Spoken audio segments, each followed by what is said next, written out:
ఒకరోజు తాబేలు అడవిలో రోడ్ క్రాస్ చేస్తుండగా ఆ తాబేలుని లారీ డాష్ ఇస్తుంది.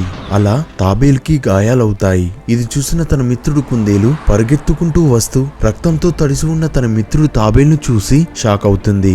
అలా రక్తాన్ని తన నోటితో క్లీన్ చేస్తుంది. అలా క్లీన్ చేసిన తర్వాత తన భుజాల మీద తీసుకువెళ్లి గాయాలైన చోట బ్యాండేజ్ ని వేస్తుంది.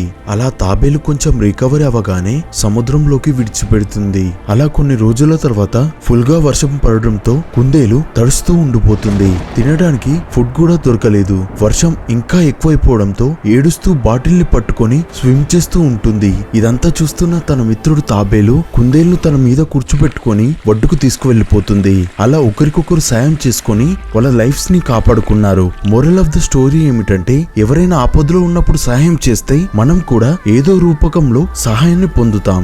ఈ వీడియో నచ్చితే లైక్ చేసి సబ్స్క్రైబ్ చేసుకోవడం మాత్రం మర్చిపోకండి.